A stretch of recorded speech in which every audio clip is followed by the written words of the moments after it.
Good evening, everybody, and welcome to this Stride presentation, part of Positively Staying In Together. Tonight, we're joined by David Stuart.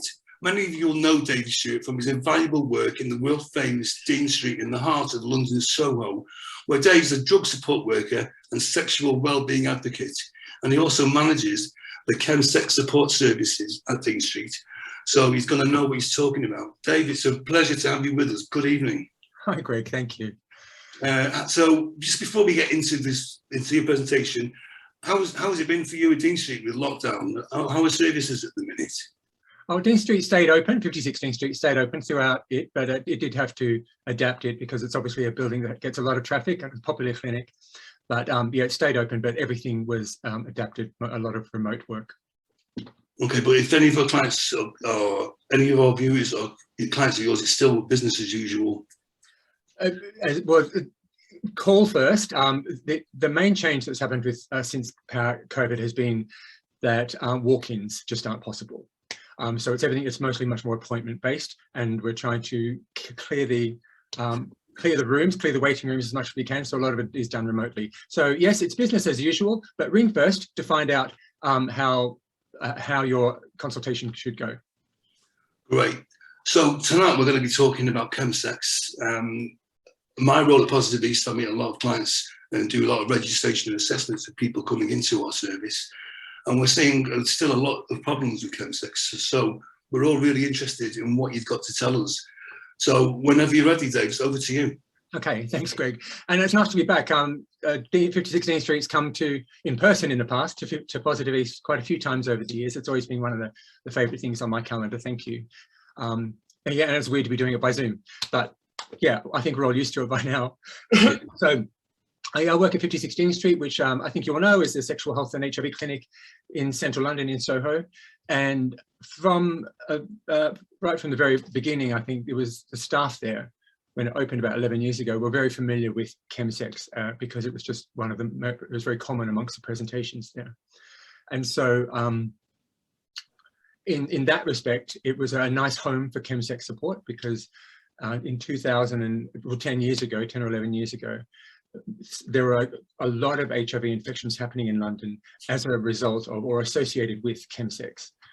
And I don't think I need to explain that too much, but when you're in the grip of a powerful high and having a great time and you're feeling disinhibited, it cannot always be your highest priority to think about self-care or to think about consequences. The nature of drugs are quite furious and you can sort of be in a rushy, heady moment where these things aren't a high priority. So there was a lot of poor condom use. There was not PrEP around at the time.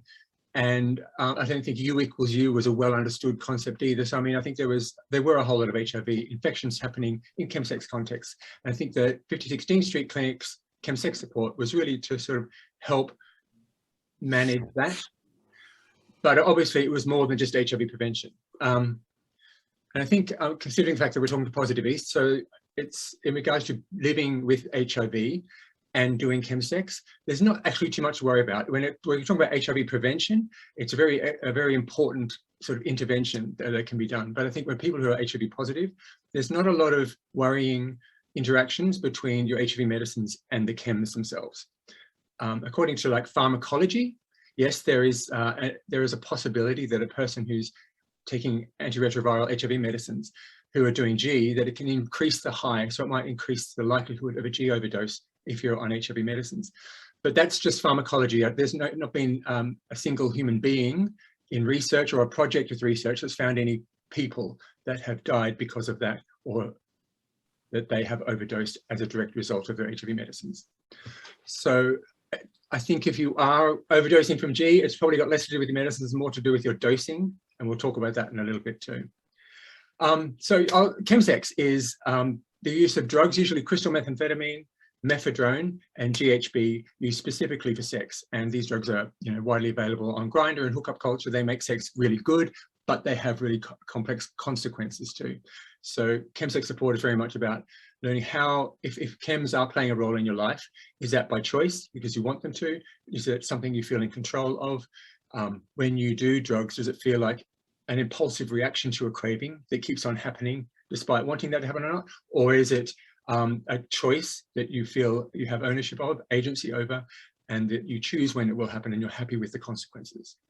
Sometimes there's an area between those two camps where you need some support figuring out, how do I want chems to fit into my life? How much sober sex am I having? How much would I like to be having? How frequently do I want to be doing chemsex? Do I manage the come downs well? Is it interfering in my life?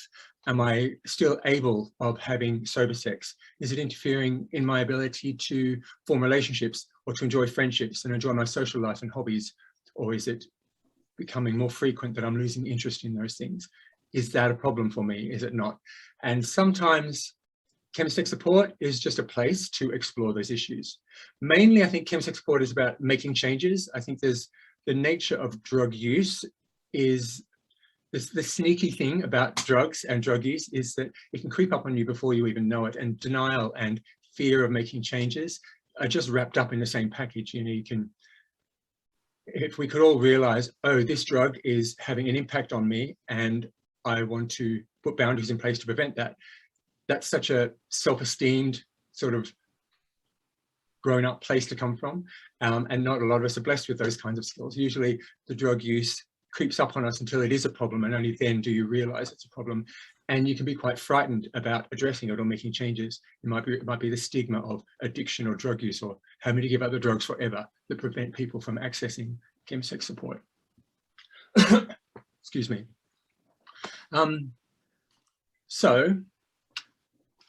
First, I should talk at 5016 Street, the Chemsex Support traditionally has been a walk-in clinic. And sadly, the pandemic has sort of ended that, at least for this year. But I think the nature of drug use is sometimes can be a bit chaotic. So the walk-in service is really good because some drug support work only works when someone really cares, when it's important to them. So sometimes turning up to an appointment on Thursday, when you were really scared on Monday you were never going to do drugs again, but on Thursday you're kind of thinking about doing it, but your appointment is on Thursday.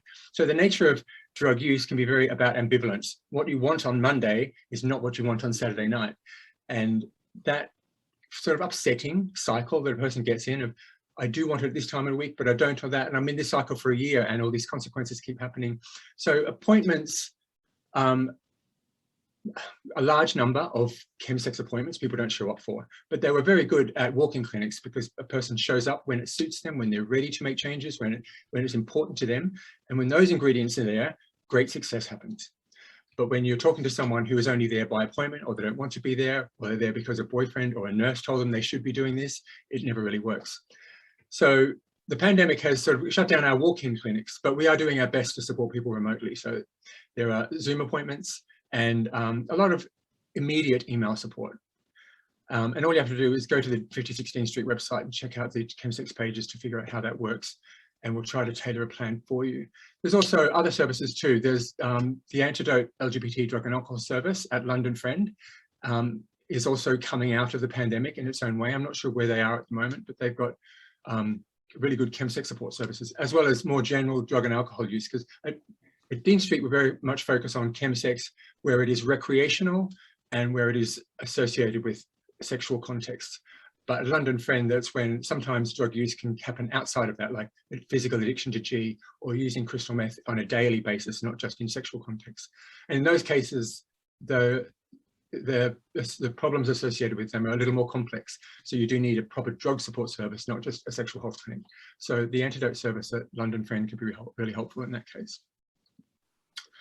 I mentioned before about I mentioned before about living with HIV and chemsex. One of the main, there's not really a lot of worrying associations between the two, except that if a person is getting more involved in chemsex and moving down towards problematic use or addiction, they can sort of stop taking their medicines. But actually we don't see that very much. What an amazing thing that keeps showing up in research and in practice is that most gay men who are HIV positive, even when they're involved in really complicated problematic chemsex, are still taking their medicines regularly, or at least if they are missing them, it's just once in a while and not enough to actually affect their viral load. So they are remaining uninfectious. So that's good news. But of course, if anyone is aware that they're missing medicines and it's partly because they're in a chaotic drug use lifestyle, get in touch. You know, that's what chemsex support services are for as well. But other than that, there's not a lot of enormous associations. Another association might be that there are some people who do drugs to medicate the experience of trying to have sex as an HIV positive person. So it's the stigma of HIV, I'm sure I don't need to tell any of you, is huge.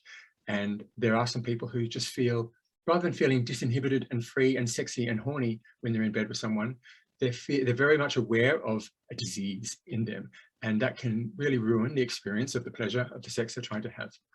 And so we don't see too much of that either, but it is a very real thing, especially from people who are coming to London or have new diagnoses, but coming to London from places where the stigma is even worse or where it's harder to talk about. And that's, again, what Chemsex Support services are for as well. Sometimes the drug use is just because it makes sex better. Sometimes it's the drug use is because it's medicating the fact that sober sex is inhibited by something. So it might be religion. I mentioned HIV. It might be hard to feel disinhibited and pleasurable during the sexual experience because the HIV stigma of the disease and the infection is kind of ruining the experience.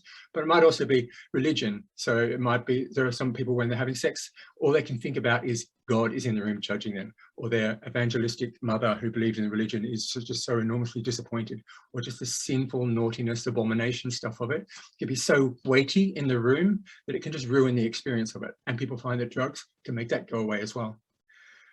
It might just be the ferocity of hookup culture. You know, there's a whole lot of high expectations in hookup culture. You're expected to be sexy on demand. That's quite a tall order for a lot of us. I think there are a privileged few people who are just completely at ease with their sexuality, can go out and do it without any problems or inhibitions at all. But hookup culture can be harmful, it can be damaging. There's rejections, there's games to play. There's a kind of underlying trauma that goes on from a series of rejections and playing the game and high expectations and letting people down. Performance sex, which is just going through the motions of sex. I should talk about that a little bit more actually, but what I mean by performance sex is there are a lot of people who know how to deliver sex brilliantly, and they've been doing it since they were 16. And I'm talking about playing that hookup culture game where you go to have sex and you act sexy and you feel confident when you take clothes off, and you're hyper alert of how the other person is experiencing, what the other person wants, hyper alert about whether they're enjoying it or what they're expecting from this after you, hyper alert of anything going wrong, making sure you always look good and act right and show up groomed and douched and plucked and all this kind of stuff. And at the end of the experience, they might say that went well, that was good sex. But with a little reflection, it might be that that wasn't really good sex, it was just a really good performance that avoided any rejection. And that's really important as a sort of survival tactic in hookup culture, just to avoid rejection. So there are a lot of people who think they're enjoying sex, but it's actually not that enjoyable, a lot of performance. And I think in order to keep delivering that performance, chems can help fuel that. And there are a lot of people using drugs for that reason too. So sometimes Chemsex Support is about sort of getting in touch with what good sex is, and that might be reflecting back on what the best sex you've ever had in your life was, and what are the ingredients of good sex and good connection. There are a lot of people who feel really uncomfortable showing up at someone's house and just taking their clothes off immediately, having pre-committed to have sex online.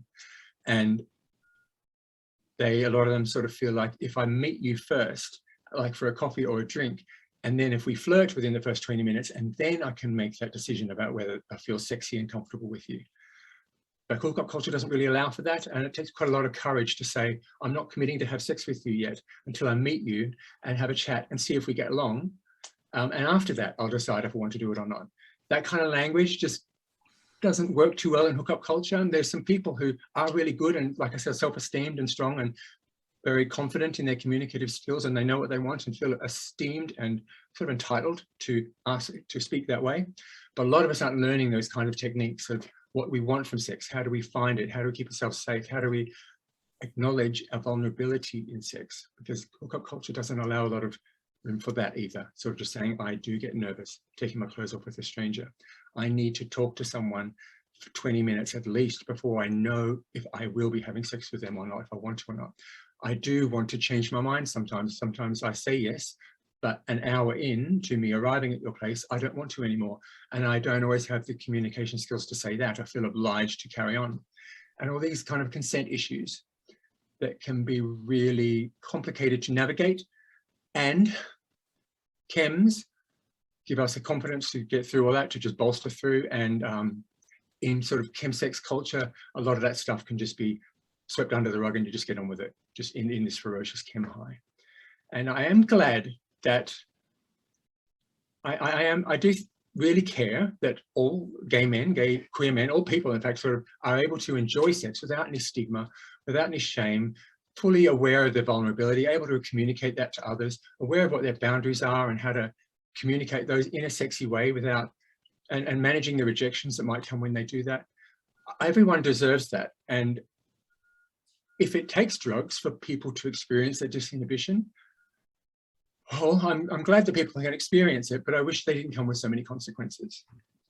So we're talking about chemsex, we're talking about crystal methamphetamine, GHB, and methadone. And these drugs are not ecstasy or cocaine. These drugs are very different. They are much more complicated. If you don't know, crystal methamphetamine is a crystal-like rock that you would put in a pipe and you would smoke it. It can be injected too, very rarely sniffed, although it can be. But it's got a very long half-life, which means no other drug will keep you awake for as long as this one will. If you just do one pipe, you will not sleep that night, just from the one pipe. I mean, you might not be completely high all that time, but you will certainly not be able to sleep. But nobody does just one pipe, so it can be quite a bit more than that.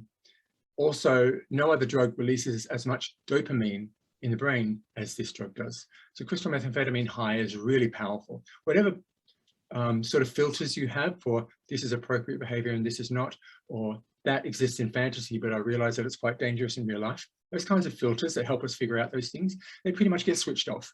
Different people manage them differently, but it's a very powerful high where you are risk averse. You don't care about danger. You're not really able to use cognitive thought to see ahead or to see patterns in past behavior or to look to consequences tomorrow. It's very now, I need, and it's quite ferocious and very enjoyable, and also has lots of consequences as a result. One of the main ones is drug-induced psychosis, which is mostly common with crystal meth, methadone to a lesser extent, but yes.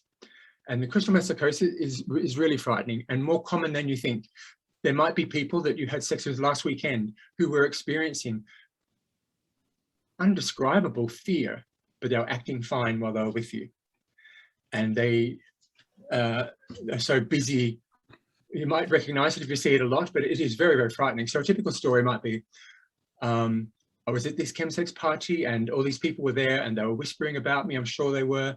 I could see them playing on their phones and I think they were sending messages to each other about me. I think they were filming me secretly on the webcam because they wanted to upload it to YouTube later or to something later, or to blackmail me. They were hacking my phone and moving folders around, checking folders here, and they were intentionally infecting me with infections like hepatitis C.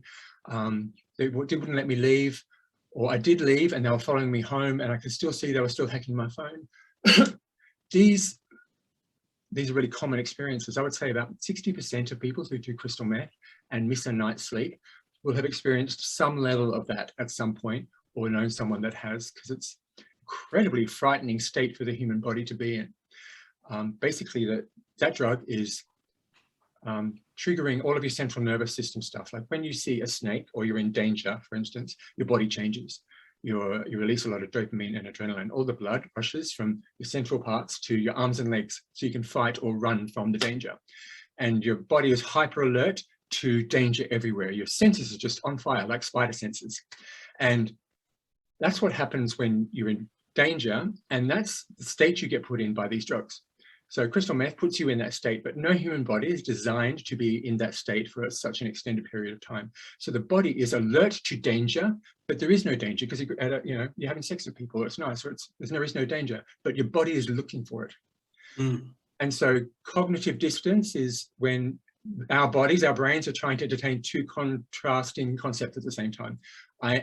My body is waiting for the danger, but I can't see any. And so to resolve cognitive dissonance, we come to a solution, and the solution has often been inventing, hallucinating danger all around. That's what drug-induced psychosis is. It's really hard to avoid. If you've experienced it regularly, the bad news is you will experience it probably every time you do it. And there's a lot of people that say, this time it'll be different, or I've had a 3-week break, so I won't experience it this time. Or there was a time when I did it and I didn't have any psychosis, so it'll be okay this time. But it does keep happening because it's an accumulative issue, and it's very frightening. You can recover from it, provided you have if you did chemsex, if you did crystal meth every week for a year, and every time you experience a psychosis, then there can be some lingering damage that you might need to see a psychiatrist about. But for the most part, for people who experience it like 6 or 7 times over the course of a year, they will continue to experience it when they do meth. But yeah, no, the prognosis is not good. It's really a signal that you can't really do that drug anymore without experiencing that anyway. There's no way to prevent against it. There's no, like I said, that's the bad news with that. And that's one of the main reasons some people sort of exit chemsex reluctantly. They're not like wanting to give it up, but they have to because the mental health consequences are so profound. But aside from the drug-induced psychosis, there is the more subtle sort of mental health degradation is what we see mostly, which is when it goes from 4 times a year to 5 times to 6 times to every month to twice a month. And what people will describe is, I will ask a question like, when you have a bank holiday coming up, what's the first thing you're thinking of doing or excited to do? And a lot of people go, oh, I could do chemsex, it's great. And as they say the words, they're not thinking, do I want to see my mum? Do I want to go to a barbecue with my friend's house? Do I want to go to the cinema with my best mate? That's the first thing they're going to. And that could be a sign that the priorities are shifting. And when your brain is in a constant state of up and down with this very complicated meth high, you just don't get the chance for your neurochemistry to recover. So you're always in a state of hyper-alertness or desperation or recovery, and normal learning and repair isn't capable of happening. So a kind of subtle depression creeps in where you just lose enthusiasm for life. You don't care much about that. You're not excited about these things. And the only thing that seems to bring pleasure is more drug use, because that pushes your neurochemistry into overdrive. So it's that subtle creeping into your life, and people don't even know. They can be just going from week to week, we're going from recovery to come down to high to come down. I think they're having the best sex of their life and everything's great, but completely unaware of a kind of subtle depression that's creeped into their life, or a lack of enthusiasm. And that's the nature of addiction as well, when friends and family notice and they try to talk to you about it, but you know, it doesn't register. And sometimes just talking to a chemsex advisor about that too, because it's a safer place to have that conversation. A family member might be very worried or frightened or determined to make you stop. A chemsex advisor and respect your choices. So it's a very different conversation. GHB is the other common drug. Krista, it doesn't cause a psychosis on its own, but the problem with G is the dosing. It's such a dangerous drug in that regard. It's 1 milliliter of this drug might be enough to cause a really good high, but 1.6 milliliters might be enough to cause an overdose. Not necessarily a fatal overdose, but a potentially fatal overdose. And of course, it's a drug that requires a lot of skills about the right dosing at the right time intervals. And if you are overdosing from this drug, if that means just falling asleep in places where you probably shouldn't, where it's not safe to, that means you really need some help in learning how to use that drug correctly. That's when you go and visit a drug support service to learn that. There's also lots of information online if you didn't want to wait for an appointment or talk to someone in real life. Learning how to manage and dose G correctly at the right time intervals saves lives, and we are losing, you know, people die each month because of this. It's also a physically addictive drug. So we're talking about chemsex, which is just using recreationally for sex, but a person that, we've got lots and lots of people in London, lots and lots of gay men in London, we're using it every hour or two, every day, week after week after week, and it's a very dangerous addiction. The withdrawal symptoms can kill you as well. So if you run out of G, you've got to get to A&E really, really quickly. I would say if you are dependent on G, chemsex services at 5016 Street, not the right place for you. You should go to a drug service where they have, well, we can help you find the right drug service, but it's you need psychiatric assessment, you need some medicine to help you come off it, or certainly a very cautious care plan to help you manage that addiction. And it's a really upsetting one. It's to be needing a drug or die every hour of your life creates quite a trauma. destroys your attention span, because all you can think about is this potentially dangerous thing that will happen the next hour. And even if you're not going to run out of G, that anxiety is there. I need it, I need it. From going to the cinema to having dinner with a friend, you're always aware that this moment will come where my anxiety becomes so unmanageable, I will need to do this drug. And it makes you not hear the conversation that you're having with another person. It makes you not pay attention to the plot of the movie you're watching. And when that goes on for a long, long time, it's really destructive. So, but it's a really frightening thing to try to stop, but it is possible, and you should access help, and certainly not be frightened to go and get help. You deserve better than that life. And I know it's frightening, but please don't be frightened to ask for help. So I should just ask Greg, is there any people putting their hands up for questions? Do you want to jump into a Q&A? Oh yeah, can I jump in and ask a few questions, if I may?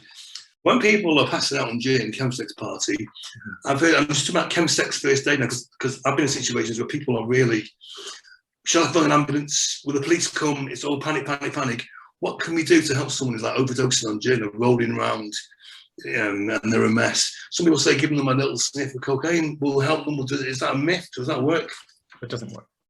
What you're essentially doing is giving them, the problem is overtoxicity, and giving them more drug, even though it's a different drug with a different effect.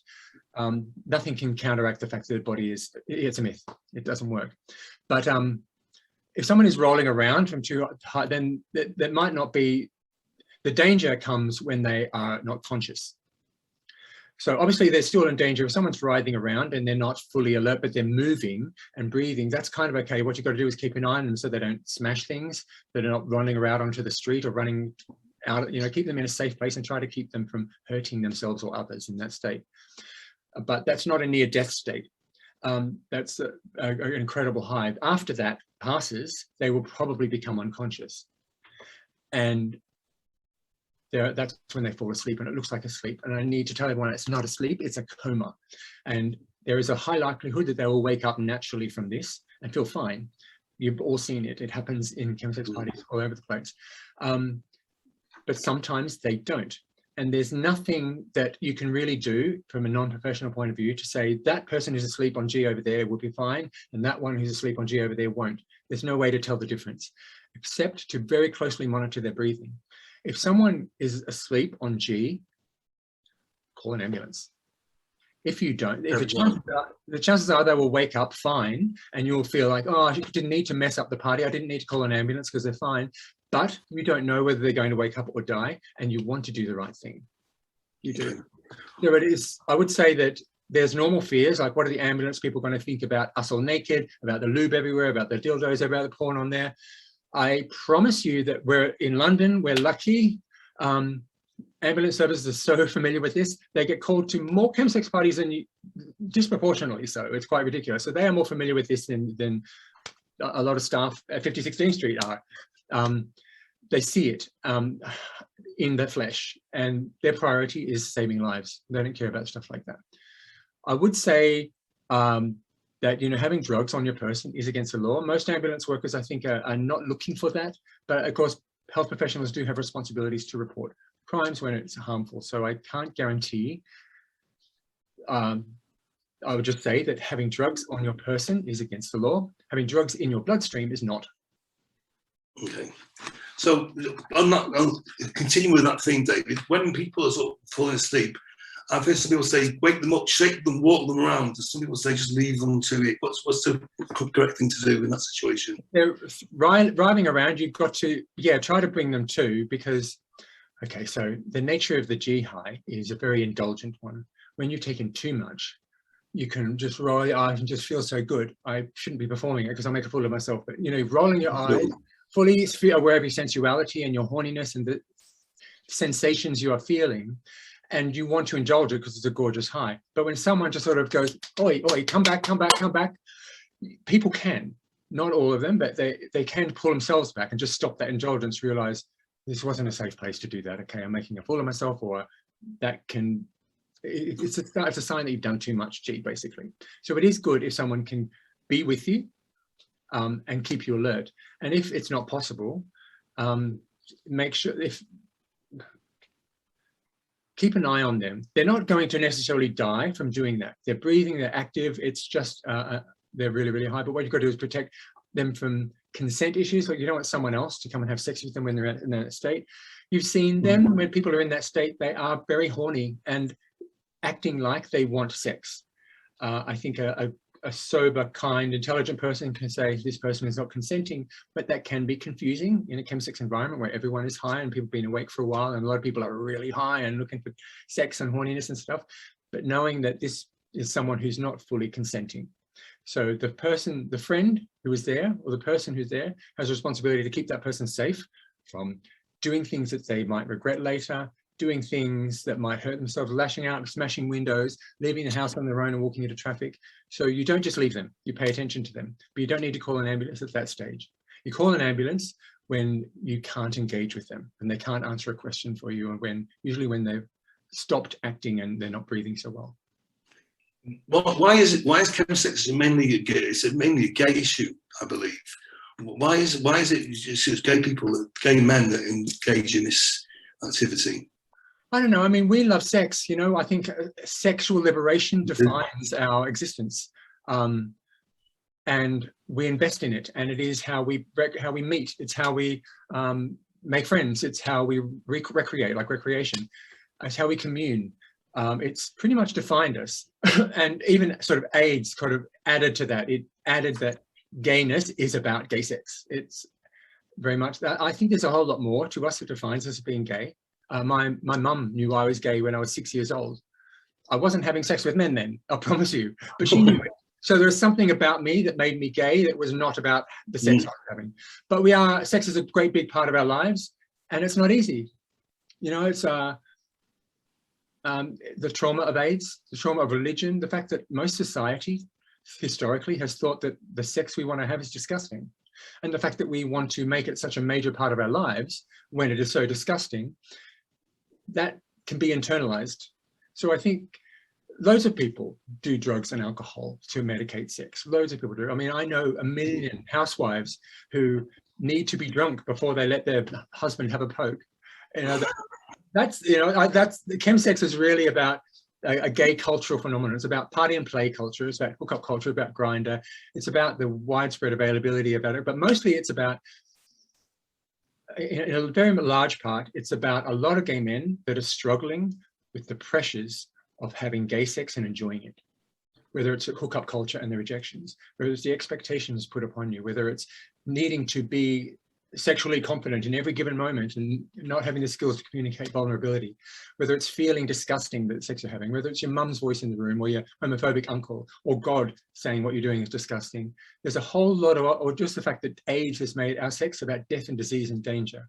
There's a whole lot of reasons why gay men really need to medicate their sex lives and find the need to. And also there's not a lot of populations on the planet that have such fast exposure to a drug as we do. I mean, never really in the history of all drug cultures has any population, such as gay men, been so widely introduced to drugs internationally via online networks. Grindr became very much a drug selling market. People who might never have come across drugs in their life because of the class or the society or the culture that they lived in. People who might never had any propensity for addiction are being introduced to drugs in pleasurable sexual contexts on Grindr faster than ever before in human history. It's quite a sad thing that this population of people that are struggling with gay sex, with societal homophobia, have been introduced to really, really hard drugs, so widespread and so easily, with such the vacuum of dialogue around how to enjoy these drugs safely, or the role they're playing in our lives. Great. I think we're out of time, Dave. So just before we invite our participants in to answer any questions they've got for you, I'd like to just say thank you very much from me and from everyone at Positive East. That was very insightful, and I can just sense from listening to what you're saying, just with such great clarity and such great insight that you just don't normally get from sort of just regular general sort of NHS services, and I thought it was absolutely fascinating. And if anybody wants to access services at Dean Street, what's the eligibility for service, please, David?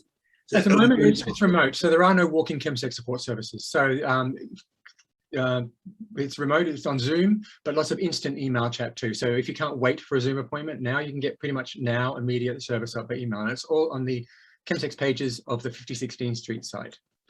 Great. So if anyone needs any help, they know where they can access it.